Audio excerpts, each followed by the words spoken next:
let's talk about the episode. Let's talk about the episode. So, let's talk about Trina and her mama celebrating her mama live in Jamaica. I think it is. See, I ain't forgot already. But the celebration of her mama live, Trick came and surprised her, even though he said he was gonna quit and he quit the show.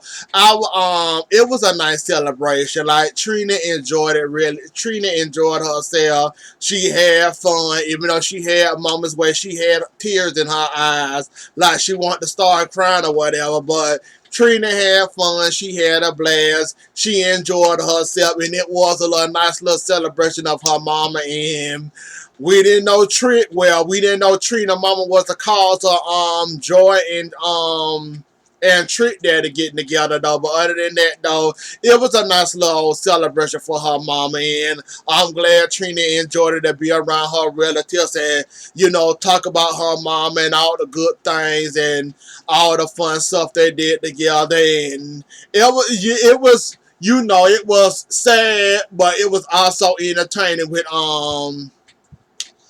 the boy name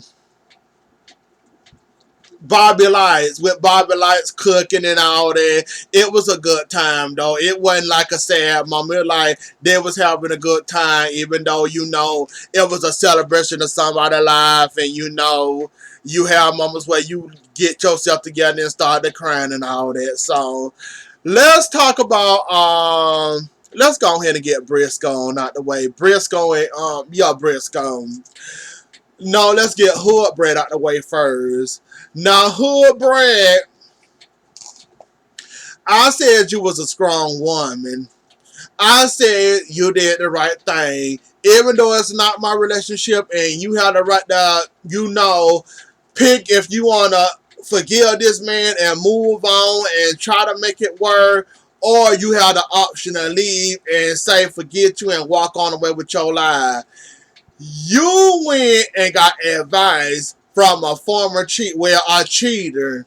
Like, I don't get y'all on these shows. Like, if I'm gonna go to somebody to give me advice on what to do with my, significant other, boyfriend, or whatever, ain't no way in hell I'm gonna go to a former cheater or a cheater that cheated and lost everything he had and lost the girl and sit there and expect somebody else to give me advice that cheated. Like, I'm sorry, that's a no-no. Why would I go to somebody that was cheating before? They want to get their lives together now. Why would I take advice from a former cheater?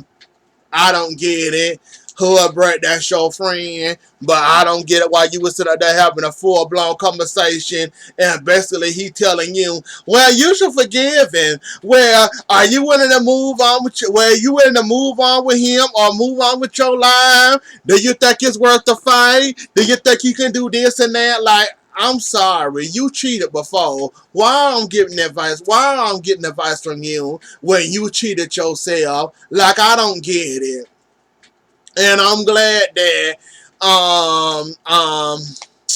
Hood Brett got common sense to realize that she know when to, hold them and when to fold them. And I think she gonna end up, returning them back to sender and keep on using them same cards, cause look like she want him back. So we gonna wait and see what she gonna plan on doing. So we're doing with that card. So hopefully she end up not returning them cards back. Hopefully, maybe. Hopefully. But she in love, so we have to wait and see what she gonna do with it. Like I said, I'm hoping, it turned out for her for the best, but she in love. She in love and she want him. She don't know whether she want him or not, but she want him. So, God. But, Briscoe, you and Sheila, whatever her name is, you trying to impress this woman. This woman then told you, let's take it slow, one step at a time. Now, why would you go get a house, knowing you can't afford or knowing not in your price range, go get this nice big old house, knowing when the rent is due or when the mortgage due, you know you gonna be out on your behind. Like, I don't get it. Like, I understand trying to impress her, but you gonna get something way out of your price range. So you like floating under the water, basically what you saying to being over your head. Like, how you plan on paying for that big old house? I get trying to impress somebody to show them that you really care and show them that you really sorry. That ain't the way to do it, being in debt. Over, like, it's a nice house to have, but if you can't afford that mortgage and you can't afford them bills and big houses like that, the rent, the light bill alone gonna kill you. The cooling and the heat in that big old house is gonna kill you itself. The electricity bill, they say, gonna kill you. So I don't know why you want to put yourself in debt like that, calling yourself trying to impress her. I'm glad she was impressed, but not impressed, or realize that you talking about doing this and that. You talking about making big changes. You talking about making big moves, but we got to make big changes and all this. Basically, she told you you're moving too fast, and basically she told you you're gonna have to show me more than trying to buy me a house, cause you already done told Hood Brand, what if he buy you a car? What if he do you this and all that? And I'm glad Hood Brand ain't the type that'll sit there and fall for some Gucci, some Prada, a car, whatever. Like, here, I cheated on you, but here go a Ferrari. Oh, I cheated on you. Here go some money. Like, I'm glad Hood Brand and that type of girl. You done cheated on me, and you come with your gifts talking about some you sorry. I'm glad Hood Brand and that type of girl, and I'm glad Chilo ain't that type of girl neither. And she basically told you no to your big old house. You want to move her in. This is how I feel about the Amara and the Prima Donna situation. Yes, I feel like Prima Donna, you could have done this a nice, friendlier way than what you did it. Like Amara said, and I understand her concerns and I understand her worry. You kind of sought this woman up. She thought this was a two-party lunch. She didn't know there was going to be a third. We are tagging along. You surprised that woman bringing that woman there.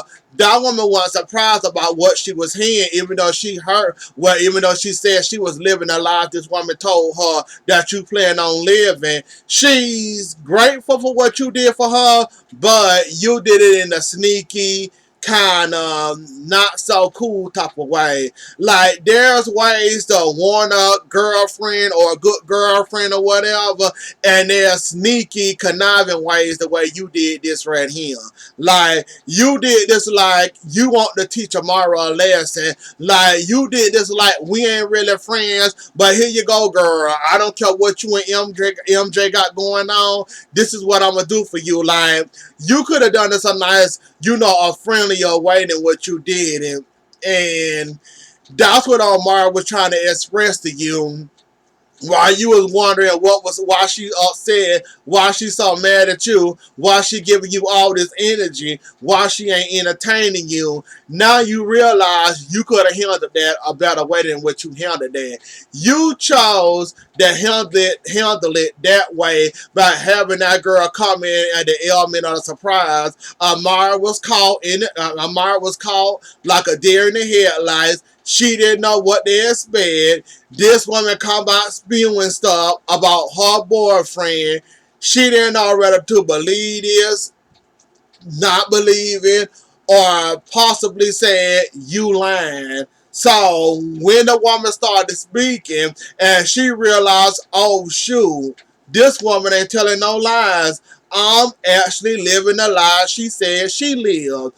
I'm actually going through this right now, what she said. Like, there's sensitivity and stuff, Prima Donna. You wouldn't know anything about sensitivity, so I wouldn't expect you to know anything about how you handled this situation with Amara. And Amara, you missing him, you love him, you don't understand this is a break. You said now that you along with your mama, you like you missing him, you love him and you miss him now. Amara, like I said, you new to the game. It's obvious you ain't have enough experience to know where you go through. People go through stuff like this in relationships. You, however, is a special type of a woman. You a celebrity or a type of celebrity that been on TV. People notice you and want to attach themselves to you to see what they can get out of you. You, however, got to be careful in who you associate with, put yourself around, or anybody that's gonna give you a bad name while you trying to make a name, well, a bigger name out of yourself than you is now. So, Amara, we can tell you haven't been in a lot of relationships. We can tell that your newfound celebrity, you don't know how to handle it or how to work your own career. And you keep saying that you tired of people telling you what to do with your life. You tired of people telling you what to do with your career. You so tired of people telling you to do this. You so tired of people telling you to do that. But and we let you run, and we let you grab the wheel, Amara. You gonna run out. You gonna run off the road. You gonna run off the road, and you gonna end up crashing your so-called career. You gonna be on everybody's blog. Then got used, hoodwinked, swindled, and everything else under the sun. So somebody got to take the wheel and show you the ropes. When you learn and realize that everybody that come around you not your friend, they call associates, and you know how to put this friend in the right category and not just leave them uncharacterized, or on whatever it's called. When you learn to put your friend in the right category and not uncharacterized, then we can give you the wheel. Then we can show you what to do with this friend. Then you able to take the wheel. Then you able to do what you got to do. But Amara, I'm sorry, you too young. You too young. You too inexperienced, and you don't know what you doing under the wheel. So of course you tired of it, but when you get your experience, when you know better, trust and believe, you can run your own life. You can do what you got to do with your life. You will know when to spot. You will know when to spot a good friend and a bad friend, and know when the Ted, when somebody a user or abuser playing you, or not really a friend of yours. You just somebody I talk to. You're not really my friend. And it also shows that you're not very social and you don't have that many friends in the real world, because you consider these friends that you filming with your real life friends, and these girls are not none of your friends. So once you get it together, Amara, you'll realize that you'll realize that not everybody that come around you is your friend, and you'll realize how to choose your friends wiser than what you're doing now. Lord, let's talk about Trick Daddy and Trick, and let's end this thing. So we got more backstory on Trick and Joy. Basically, they loved each other. Trina Mama basically put them together. She was putting in good words about Trick. Somehow they ended up dating and ended up marrying all these years.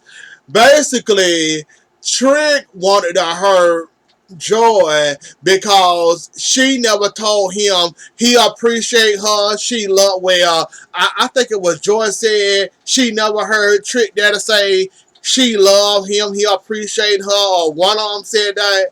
I think she said she never heard Trick Daddy say he loved her, and I think he said you never showed me that you appreciate all the stuff I did for you, this life I gave you. That's why I did the stuff I did to you, the cheating, all that, the cheating, and all hang around with them women.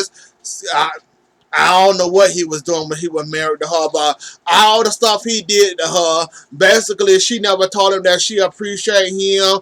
He never told her, he never told her that she loved him. So y'all kind of was hurting each other in the first place. You never got "I love you." She never told you she appreciate the love you gave her. She still didn't know how to act because apparently you said she was blowing through your money and all that. So she didn't appreciate what she had with you. Then when you started cheating on her, I guess that's when she started to open her eyes and started to be concerned and worried. And she said she left the marriage or want to leave the marriage because he wasn't taking care of himself. He wasn't doing the proper things he should have been doing as health-wise. And she figured she didn't want to be around him while he trying to, hurt himself or let his health deteriorate like it's deteriorating now. And he said, "You think I didn't love you or whatever?" So basically, it's y'all didn't really love each other like that, and she never told you she appreciated. You know what, y'all? I already said y'all was gonna end back up together anyways, and why do I got that feeling y'all two finna end up back together again? Cause I see it coming. Like he basically told you why he did the stuff to you over all these years. You basically got a "I love you" for him, and I guess you was feeling unappreciated. So I guess you got tired, minus his health and not taking care of his stuff. So you was tired of seeing all that. So you decided to leave anyway. So y'all gonna end up back together anyway. So it don't even watch me out there why I'm wasting my time. Cause y'all gonna end up back together and that divorce still ain't finalized. So I'm a hush right here with y'all too. But anyways though, y'all, that was the episode. Don't forget to like, share, comment, and subscribe. I'll see y'all later. Enjoy the rest of y'all night. Bye.